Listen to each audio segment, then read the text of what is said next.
The NFL has been desperately looking for ways to make the Pro Bowl more interesting. Hell, they got multi-million-dollar athletes playing dodgeball like it's 6th grade gym class. That's why I have a proposal: the NFL Civil War. As you can see, both conferences begin with their 16 designated teams. Both conferences will split into their separate armies and will battle to take control of the majority of America, similar to a federal election. This is the NFC Army. They'll be replacing the worst NFC team, the New York Giants, in today's war efforts. And same goes for the AFC Army, who'll be replacing the Tennessee Titans for the respective conference. The NFL Civil War will last 4 complete years of a franchise, which is just long enough for both armies to play every single opposing conference team at least once. A winner will be concluded after 4 years depending on which conference controls more teams on the map. However, there is another win condition: the Super Bowl. And I'd like to imagine on the conclusion of 4 years, both these teams will meet in the Super Bowl anyways, because at the beginning of every year, they get to recruit 3 players to their army. Because it would not be a military-themed video without sending the most athletic 20-year-old people to fight for your country. So starting with the NFC, they're gonna first draft CeeDee Lamb. That's a great pickup. Every single one of these players are superstars or superstar X Factors. TJ Hawkinson is next. The NFC's offense looking really good right now. Their defense, however, okay, that definitely helps. Now it's time for the AFC's 3 draft pickups, starting with Trey Hendrickson. Next selection for the AFC will be Garrett Wilson. They're getting a receiver as well. Probably not as good as CeeDee Lamb, but they'll take anything they can get, including Khalil Mack. So let's take a look at our active armies, starting first with the NFC offense. Now, like I said at the beginning, they're replacing the New York Giants, so this is essentially the same team as the Giants,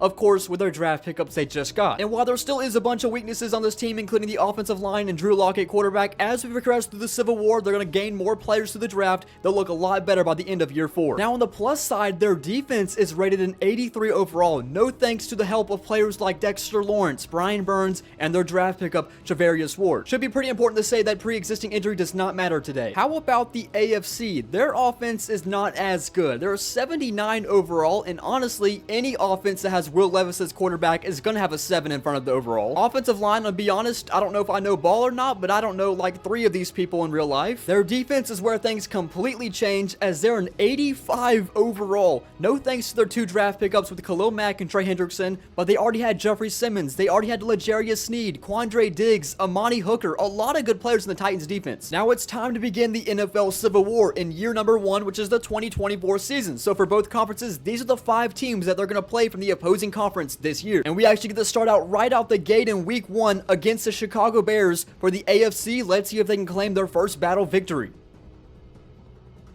It's going to come down to AFC's defense if they want to get a first battle victory, but not looking too good already, as I believe Keenan Allen first down to the 44. This is probably the AFC's easiest battle this year as well, because they play the entirety of the NFC North. This is the worst team in the NFC North. You don't want to lose this one. Chicago Bears looks like they're setting up a field goal kick, and the kick is good by Cairo Santos. It cuts the lead to 2. That just goes to show that Chicago does not think Will Levis is going to ice this game. It's going to be a jet sweep. This could gain some yards right here. First down towards the outside to the 45-yard line. Down the 3 minutes, 2nd and 5, passing. Will Levis first down into the 20-yard line. Will they add more points on the board? Will Levis to throw on 2nd and goal. Touchdown AFC. I mean, way to command the army to their first battle victory, Will Levis. He did throw 2 interceptions, but we do have something to smile about for once. So looking back at our map, I can tell you a couple of things now. First of all, the Bears icon has a red background now to show that the AFC is taking them over. It also has a spark next to them in the AFC's colors to show that they won a battle at this location. And then at the very bottom, you can see the scoreboard. So the AFC took 1 away from the NFC, so they lead 17-15, and then their battle record above that means they're 1-0. That's how this is going to work. In week 3 now, we have a battle for both conferences. The NFC's playing the Browns, the AFC's playing the Packers. This will probably be the NFC's easiest battle as well against the Cleveland Browns. Not good. They're down by 10 points. They're not going to get it done. Drew Lock didn't even have a bad game. He just got outplayed by Jameis Winston. What a funny sentence to say in 2025. Let's see if the AFC Army will beat the Green Bay Packers. They did not. Green Bay won 17-14, so we're remaining where we are. I'm not expecting there to be a bunch of battle victories in year 1, considering these teams suck. They're also playing the best divisions in football, but maybe the NFC Army can redeem themselves as they play the Cincinnati Bengals in week 6. Never mind, I don't think they can redeem themselves. They're 1-4, the Bengals are 4-1. The AFC isn't doing much better, however. They're only 1-3. Do you believe in miracles? I do. Drew Lock just needs 2 touchdowns in 7 minutes. Keep in mind, we're playing the Bengals defense here. CeeDee Lamb comes down with a catch, handoff, touchdown to Tracy, and now if they get a stop on defense, they have a chance in this game. Well, hold that thought. Can't say I like this decision, but But you know what? It pays out. They take the gamble. They go for 2. So if they get a touchdown extra point, they'd win the game. The only problem is that you have to stop Joe Burrow, and he's already in some trouble. What a start by the NFC defense. Get a stop here, and it's game time. 3rd and 16, just a screen to Jamar Chase, and they're going to be punting the football. Well, this could be game. It's 4th down and 10. What does Drew Lock get off here? He has protection. Just find somebody open. Drew Lock. And it is complete. 1st down to the 28. It comes down to another 4th down conversion. They need 7. They got it, but they have to be quick to get up to the line. They have no timeouts. They get up to the line, but there's only 5 seconds remaining. This is probably the final play of the game for Drew Lock. 2 seconds, 1 second, zeros. Final play. This has to be in the end zone. You have all the protection in the world. Just find somebody. Oh my god. That would have been the greatest battle victory ever. I'm talking George Washington crossing the frozen Delaware. I did say he was playing hero ball, but I guess that was just to make up for his 3 interceptions he threw this game. And now we get to jump up to week 8 where we have another doubleheader. The NFC is playing against the Steelers, the AFC against the Lions. Good luck both conferences. I guess a 3rd down and 3 is long in my book, but let's see if the defense can clutch up. They're running check down. It's intercepted, and they're in good territory. What was Russell Wilson looking at here? Did he really see a window to check that down? Come on, NFC. There's no reason to play for overtime. Let's find the end zone. It's going to be close. Tracy. End zone. No. 1 yard line. This would be a massive win for the NFC. I mean massive. Look at this. End zone. Touchdown. NFC's up. Russell Wilson will get 1 Hail Mary attempt. Look, NFC, I know you represent the whole conference, but do not represent the Chicago Bears here. We cannot see what happened against them earlier on. Okay, good. The NFC will win a battle. A very impressive one, too. Against the Steelers, good to get that knocked out early. Back up to 16-16. Let's see if the AFC responds. Yeah, I didn't have much hope for the AFC. The Lions won 27-16. But after starting with all the momentum, the AFC gets to respond back with 2 games in the spotlight. They have week 11 against the Vikings and then week 13 against the Commanders. I have faith in the AFC. They just have to get a stop right here on defense. 3rd down and 8 against Minnesota Vikings. Which Sam Darnold is playing? Is it regular season Sam Darnold? Yes, it is, as Justin Jefferson's down the sideline, and that's going to hurt the AFC. The AFC is still unfortunately holding on to that 1 battle win they had against the Chicago Bears, but can they redeem themselves up next against the Commanders? From the 18-yard line, Will Levis slings it, and he's intercepted, and I guess there would not be a final battle ending for the AFC.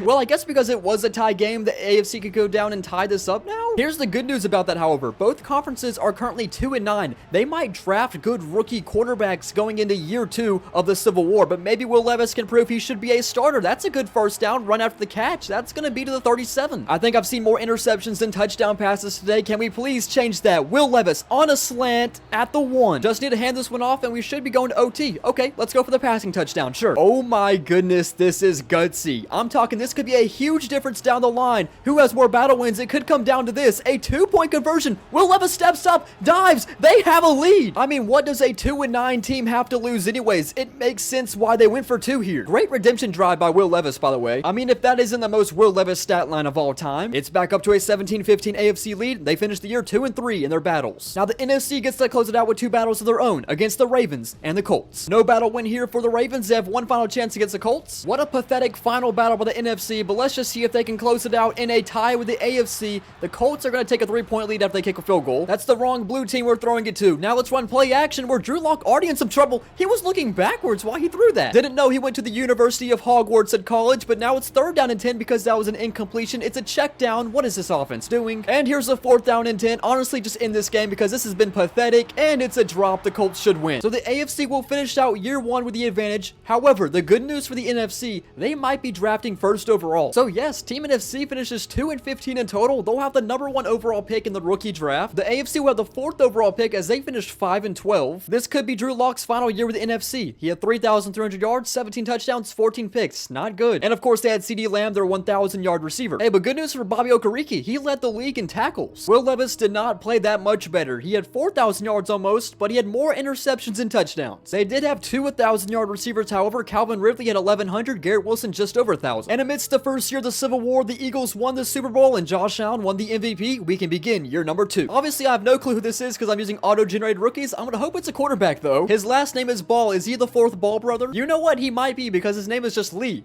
Ball. So here's the AFC draft over. Their 4th overall pick, they got Michael McCain, who's a receiver. I'm kind of confused on the NFC's decision. They drafted Lee Ball, who I thought was a quarterback. He's a right end on their 1st overall pick. Maybe he'll progress to be really good. And then they got a quarterback in the 2nd round round Joey Oberg. I don't think any of those players will be starting in year 2, but now we get to spin our next draft. That's going to be the 3 more players the NFC is going to pick up, superstar or superstar X Factors. This is what really matters. They're getting another star receiver in Mike Evans. That's going to unfortunately knock Malik Neighbors down to wide receiver number 3, but now they're getting a star running back as well, Alvin Kamara. Solid addition so far, but can they get a defensive player? No, they'll not, but they'll get a good offensive tackle. That's going to really help them. Jordan Mailata. Time for the AFC. Who are they going to get from their superstar draft? Ooh, a great defensive player. Could be Depoy, by the way, Patrick Surtain. Next player the AFC is going to get is Max Crosby. 2 X Factors on defense. The AFC is looking scary. They haven't even got their 3rd player yet. Oh no, it's over. It's over. The AFC is going to win. Okay, let's take a look at year 2 armies for our roster on the offense in the NFC. They're now an 87 overall, which is a good thing, but I'm going to hope their defensive first overall pick, Lee Ball, can step up. On the defensive side of ball, we have 2 rookies who have taken over starting positions on the Army. We have Lee Ball, and then we have Patrick at safety. So we have a few changes here and there. I mean, all of a sudden, you add Joe Burrow, and this team's offense looks 100 times better. Still the same receivers, still the same running backs, offensive line, everything's still the same, just Joe Burrow. They went up 4 overall because of that, by the way. They're now at 83. But my goodness, this AFC defense is insane. Quandre Diggs, Khalil Mack, Max Crosby, Trey Hendrickson, Jeffrey Simmons, and Patrick Surtain. This is insane. They're an 89 overall. And now let's take a look at our year 2 battles. The NFC not looking too good right now. They have to open up against the Kansas City Chiefs in week 5, but we're starting with the AFC because in week 1 they play the Seattle Seahawks. Well, the start of year 2 for the AFC could be off to a good start if their defense can clutch up here, and we know their defense is really good. Just needing a touchdown for Seattle, and almost intercepted. Trey Hendrickson and Max Crosby are both X Factors now, and that's an interception. It's a shaky start for Joe Burrow on the offense of the AFC, but all that matters is that they beat another NFC team, and they're going to win a battle. It's now up to a 4-team swing for the AFC. They're up 18-14. They have a 3-3 battle record, and we'll stay put with the AFC as they take on the Rams in week 4. And the Rams are looking awful in 2025. They're 0-3. This should be an easy battle victory for the AFC. This is Joe Burrow's first chance to clutch up for the AFC Armory as the new general in command, and incomplete. They have to punt. 2:45 remaining in this game. In the flat, another first down for the Rams. Oh, their defense kind of getting exposed right now. They don't call one of their 3 timeouts, so we're at 45 seconds, but now we're inside the 5-yard line. They call a timeout. Cooper Kupp. How about we not do that again? From the 5-yard line, that's more like it. The Rams will take a lead. Joe Burrow gonna do all he can to put a touchdown on the board. It's 2nd and 10. At least we're crossing midfield. We should call a timeout here. 17 seconds to find 45 more yards. Burrow, and down he goes and loses the football. No one's got it yet, and they have to burn a timeout. Well, all Burrow is left with is one Hail Mary attempt, which has to go 46 yards. It's gonna get there. Will it land in someone's hands? No. Incomplete. The NFC will stand their ground. That's, of course, with the LA Rams winning 24-20. Interesting. Even after adding 3 X Factors to the AFC Army, they still look a little shaky as they drop this one to the Rams. But now we're going to the NFC. We're going to be with them for 5 straight battles. That's because you can see the AFC has a long hiatus. They don't play another NFC team till week 15, which is the same time the NFC finishes all their battles as well. And it's starting with a tough one for the NFC. They have to take on the Kansas City Chiefs on week 5. Hold up just a second. Looks like NFC has made a quarterback change. They have signed Jameis Winston, a 72 overall, who has replaced Drew Lock, who's now 3rd in the depth chart. Look, Joey Oberg, the rookie, is above Drew Lock. Jameis Winston is making a statement in his first NFC game. The Kansas City Chiefs only have 3 points, and let's look like they can add more to it with this handoff right here, and it's a 1st and goal. 2nd and goal for the 2, handoff to Alvin Kamara, and oh my goodness, doing a flip to the 1-yard line. Let's just hand it off to him again. Let's see if he can get the touchdown this time. He can. It's going to be 20-3. The Chiefs got close to the end, probably no thanks to the refs, but anyways, the NFC still gets it done, and they're going to be responding back with a battle victory. This just goes to show that famous Jameis is a way better quarterback than Patrick Mahomes, but now the NFC closes the gap once again to 2. And if they can beat the Chiefs like that, then surely they can beat the Raiders like that in week 7. Look at his numbers. He's actually doing really good in the year 2. 12 touchdowns, 2 interceptions. That is so not like Jameis Winston. I mean, this is absolutely unreal. Have the NFC found their quarterback with Jameis Winston, even though he plays in the AFC? We're now back up to even strength, 16 apiece for both conferences. This to make it an NFC lead 20-17. It is good. A little deja vu with the AFC versus Rams because the Broncos can end this game with a touchdown. NFC looking to force overtime. Bo Nix to pass. pass on the 21-yard line. Oh, he's going backwards. What is he doing? No, he finds a receiver.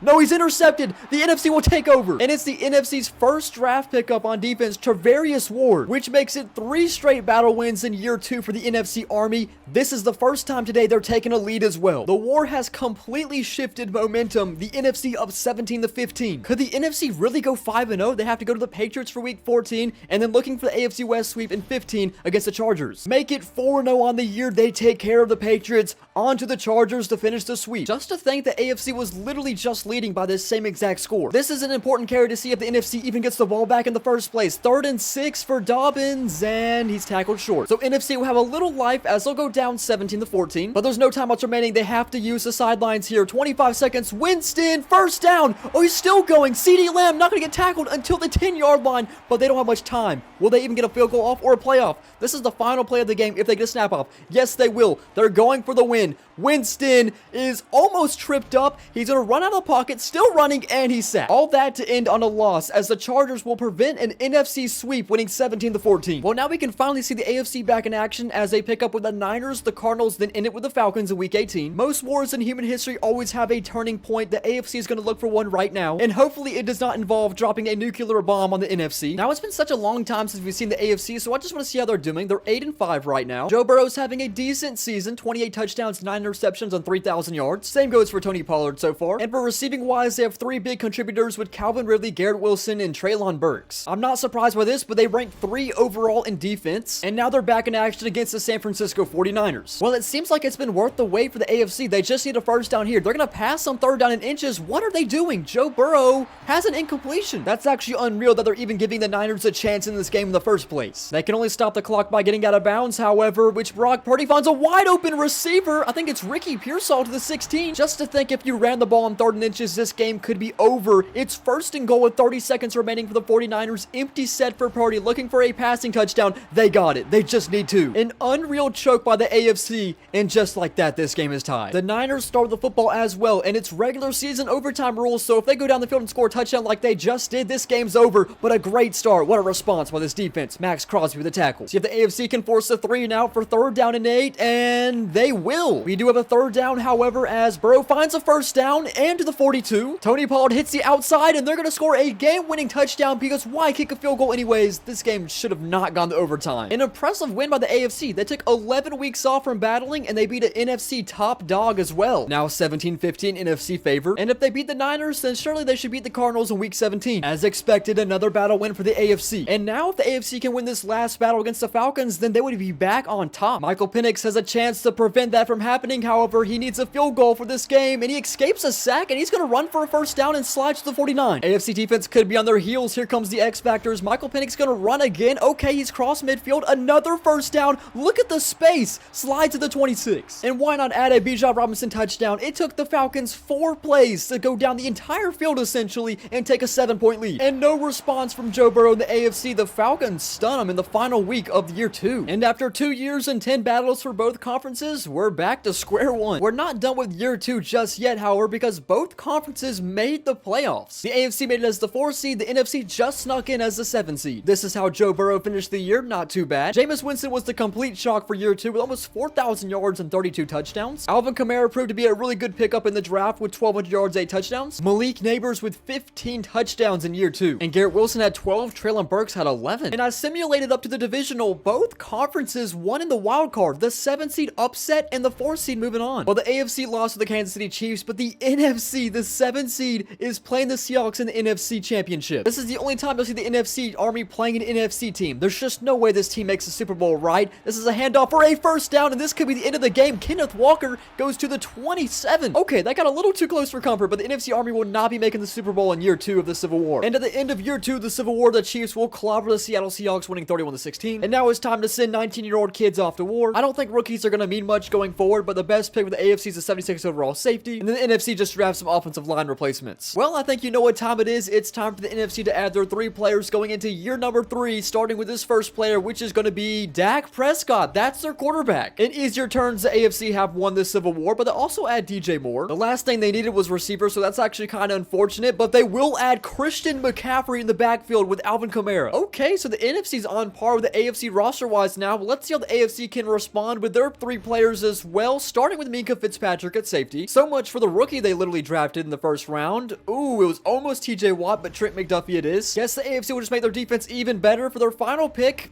Derrick Henry. And going into year number 3 of our NFL Civil War, our active army of the NFC is stacked in the receiving room. We have CeeDee Lamb and Malik Neighbors at number 1 and number 2. But the addition of Dak Prescott and Christian McCaffrey helps a lot. It definitely helps that Jameis Winston actually retired this year, so pretty fittingly they got a new quarterback to replace him. As for their defense, literally no change. All that's happened is some progression, so they do go up in overall to 85. But now let's take a look at this AFC offense, which only picks up Derrick Henry, and they actually stay at an 83 overall. The defense is the difference maker in the AFC, however, up to a 91 overall. 1, 2, 3, 4, 5, 6 players they gained from the superstar wheel. They have an amazing cornerback duo. They have a great defensive line. I imagine this should be a problem for the NFC teams they'll face this next year. And speaking of teams they will face, let's take a look at the year 3 battles. Now, you might notice something right off the gate. In year number 3, the AFC and NFC armies actually play in the regular season. Now, I have to find a way to make this game special. It's going to be treated just like any other game. You win, you get to take their territory, but I also want to reward the conference who wins with an extra wheel spin going into year 4. But we'll worry about that once we get there. We're starting with the AFC in year 3 as they take on the Detroit Lions in week 3.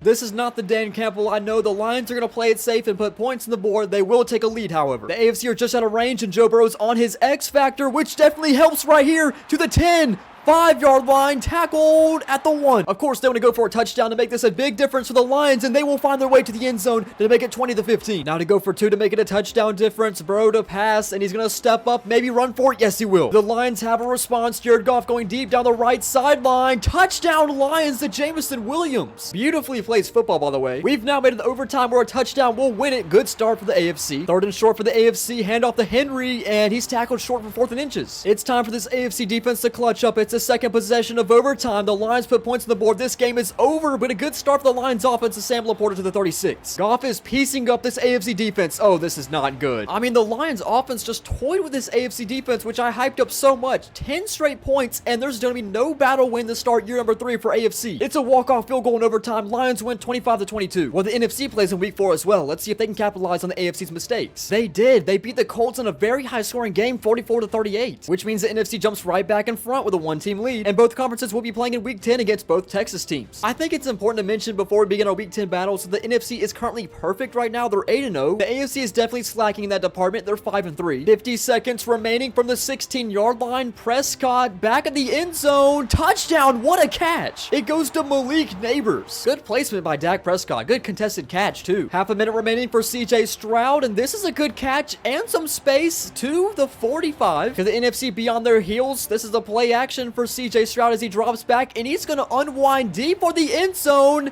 Touchdown Texans! Nico Collins puts the Texans up by 6. Did he have 2 feet in bounds? Yes. And the AFC can be thanking the Houston Texans that the NFC are not pulling away with a 2-team lead. And the AFC did take care of the Cowboys, so we're back up tied at 16. And now we made it to week 13. It's time for these teams to meet for the very first time. And like I said earlier, the winner of this obviously takes their territory on the map, but also will gain an extra wheel spin going into year 4. It's only fitting to be a tie game for the very first meeting of the conference armies. It's a first down for the AFC as they approach midfield. Joe Burrow looking to get another first down. He has exactly that, up the seam and breaking some tackles to the 29. From the 22, wide open receiver, touchdown for the AFC to Aquanu. How will the NFC respond? They need to pick up a 3rd and short, play action. Dak Prescott keeps it, first down. No, incomplete. McCaffrey could not hold on, so it forces the NFC to punt away to the AFC. They have to stop him. AFC's looking to ice this game. It's a first down. The AFC just wanted it more, and they deserved it, which means they will get the 4th wheel spin going into year 4. Well, now looking back at our map, you can see the NFC's headquarters has been taken over, and this war has just been back and forth. The AFC takes the lead by 1 again. 3 remaining battles in year 3. NFC will play the Bengals, and then both conferences play in week 18 against the Jaguars, the NFC, and the AFC plays the Eagles. I mean, this is the 2-10 Bengals after all. They don't have Joe Burrow because he's playing for the AFC, so the NFC easily gets this one done. And to close it off in week 18, the NFC won their battle against the Jaguars, and so did the AFC. And after a 3rd year in the Civil War, we are still tied at 16 teams a conference. Well, both conferences made the playoffs once again, so can they prevent a year 4 from happening in the Civil War? The NFC gets the number 1 seed, and the AFC gets the 5 seed. Let's see if the AFC makes it pass the wildcard round. They did. They have to play the number 1 seeded Houston Texans. The NFC plays the 4 seed Niners. Now, who makes it to the conference championships? They both do. There's a high chance we don't even see a year 4. If both conference teams make the Super Bowl, this is the last year of the war. Instead, both conferences miss the Super Bowl, so it's Lions-Ravens. This is a dream Super Bowl, by the way, which crowns the Lions as Super Bowl champions. Well, there's not even a point to show you the rookie draft because rookies would not matter going into year 4. It's time to do our superstar draft. The NFC gets 3 more players for the last time today, starting with Derrick Brown. Finally, a defensive acquisition for the NFC. They're going to need more of that. They will. And their last player today, can they make it count? They will. Jair Alexander. Now on to the AFC. Remember, they get 4 spins because they won the head-to-head in year 3. They're starting with Jalen Ramsey. He's kind of old now, so it's not as good as a pick as you might think it is. Amari Cooper is also kind of up there in age. Not the greatest selection so far from the AFC. Can they turn it around? Nico Collins, that's pretty good. And for the 4th spin, the final player today going to a team,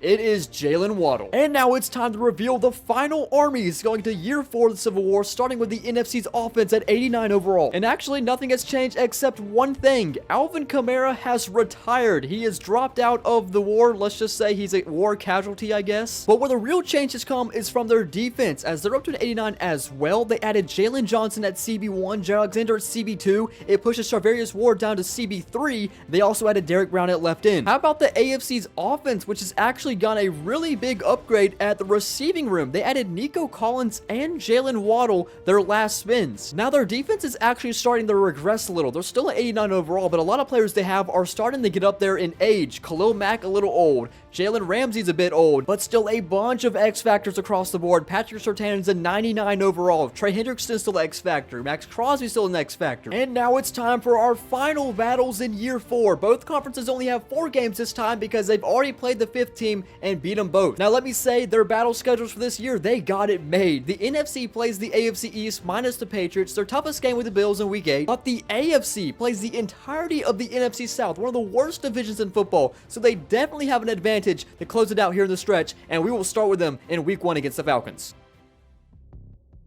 It's a dominant start for year 4 for the AFC. They're going to take the momentum right back to 17-15. From the 7-yard line 3 minutes ago, touchdown Panthers. They're going to take a lead. It goes to Xavier Legette. Let's see if the AFC still has a chance in this game. They go down the field to get a touchdown, and they steal it right back. Okay, so the AFC's not in trouble. They'll take 2 battle wins in year 4. It swings to 18-14, AFC lead. Now the NFC also plays in week 4. It's against the Chargers. Moment of truth. Let's see if they win this one. They did not. They lost to the Chargers 28-24. This is the second time they played them. They lost both games. That is a crucial battle loss for the NFC. Now the AFC had to play the Buccaneers in week 5, and it's another battle victory. The AFC is pulling away in this war. I think this is the largest lead today. AFC leads 19-13, and this is what's at stake for the NFC. They have to win this week 8 game against the Buffalo Bills and then win out against the Jets and Dolphins, while also hoping the AFC loses to the Saints in week 9, which is very unlikely. If all that happens, we'd still be tied at 16, and it would come down to who can win the next Super Bowl. But if the NFC can't win one more, then they have to win this Super Bowl this year if they want to win the Civil War. It's not looking too good for the NFC. They're down by 2 touchdowns, 1 quarter left to go. They get one of them back over here. They need a defensive stop. No, they don't get it. The NFC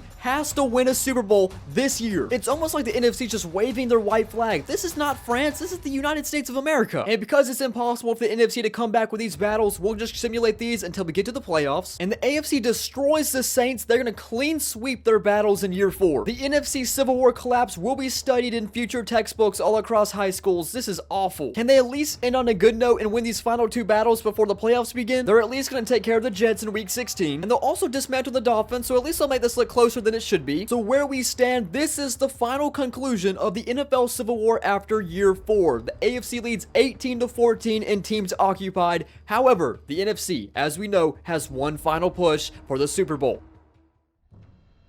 This will be the bracket to determine who wins the Civil War. The AFC gets the first round bye. The NFC has to play in the wild card against the Rams. Oh my goodness, this video could be over sooner than I thought. They're having trouble in the wild card against the 7th seed, and they can't even catch a football. 3rd and a very long 15. Obviously, they're going for it if they can convert this, but they'll get the touchdown, and now they need 2 more. It goes to DJ Moore. Rams could easily go down and score anyways, but it's going to be a handoff for the 2-point conversion. It's good. It's tied up at 14. This will be big by the NFC defense if they can force a 3. Now they will. And the Rams punted the football away. Out comes Dak Prescott to win this game with 1 minute remaining. From the 40-yard line, Dak Prescott drops back, finds a first down, crossing midfield into Rams territory to the 42, and getting out of bounds is DJ Moore. And after a few more plays, the NFC have marched their way down to the 15-yard line to kick a game-winning kick. I gotta say, this game was a little too close for comfort, but all that matters is that they're moving on to the divisional round, and their chance to win the Civil War continues. Moving on to the divisional, the AFC will play the Denver Broncos, the NFC plays the Chicago Bears. I'm not too sure how this team struggled with the number 7 seed, but they're just completely wiping the Chicago Bears right now, and it looks like they're moving on to the NFC Championship, winning 31-6. Time for the moment of truth. Did the AFC win their game as well? And they did. So both armies made it back to the championship game. AFC plays the Chiefs, NFC goes on the road against the Green Bay Packers. This could be it right here. If Dak Prescott cannot get a touchdown on the board against the Green Bay Packers, they do cross midfield, and it's a 2-minute warning. From the 48-yard line, Prescott up the seam, first down to the 20, down to 35 seconds remaining. Green Bay might not get the football back. Dak Prescott somehow gets it off. It's a touchdown. DJ Moore has been Mr. January today. He has clutched up so much for the NFC Army in this playoff run. 2027, Jordan Love has progressed to an X factor. He needs a field goal on the board. Great start to Jaden Reed. Already in some trouble from the 48-yard line, looking to pass once again, and this is another first down. We could easily be going overtime. Love is on his X factor, by the way. Unless he can take a sack here, no, he's going to step up and run for a first down, and they should easily put a field goal on the board now. And more than likely to send us to overtime in the NFC Championship. It's good. The NFC starts with possession in overtime. It's a 3rd and 6, but Dak Prescott's going down. Lucas Finesse with a sack, and they have to punt the football. It's up to the Green Bay Packers in the NFC Championship. Not a good sign, however, to end it. The AFC to win. Jordan Love just needs 3 points, but instead he's taking a sack. That looks a lot like 2025 Jordan Love, but now it looks like we might get the football back to the NFC. No, they will not. What a completion. First down to the 45. It was 3rd down and 16. The NFC just let him convert. Oh no, this could be it. Running for the end zone is Romeo Doubs. The AFC will win the Civil War. No thanks to Jordan Love. Out of all teams to end the run, it is the Green Bay Packers in the NFC Championship. And look at this. The AFC didn't even make the Super Bowl either. So if the NFC just won that game, it would have been up to Patrick Mahomes to take down the NFC, but instead, that's not going to happen. And there will be no Super Bowl for either conference, so we stand where we are right now. The NFC waves their white flag officially, and the AFC will win the NFL Civil War. And just for a short recap, how these teams did with all their battles put together on one screen, the NFC finished 10-9 against every single AFC team, of course, except the Titans because they got replaced by the AFC Army. They started out very weak. They had a 4-game win streak in the middle of it, but then collapsed towards the end, even getting a few wins against the Jets and Dolphins just didn't do too much for them. Now, looking back at this, I accidentally matched up the AFC with the Commanders twice after they already beat them originally. See, what's supposed to happen is when you beat the team once, you can't play them again, even if you matched up against them in the next 4 years, if that makes sense. But it did not matter anyways because the AFC was up multiple teams already. So that was the NFL Civil War. I really like this concept. I think it could be a lot better, however. So if you guys like this concept too, let me know what I can change, and let me know what I should put up against each other next time if I want to do something like this. So thank you guys for watching, and I'll see you guys later.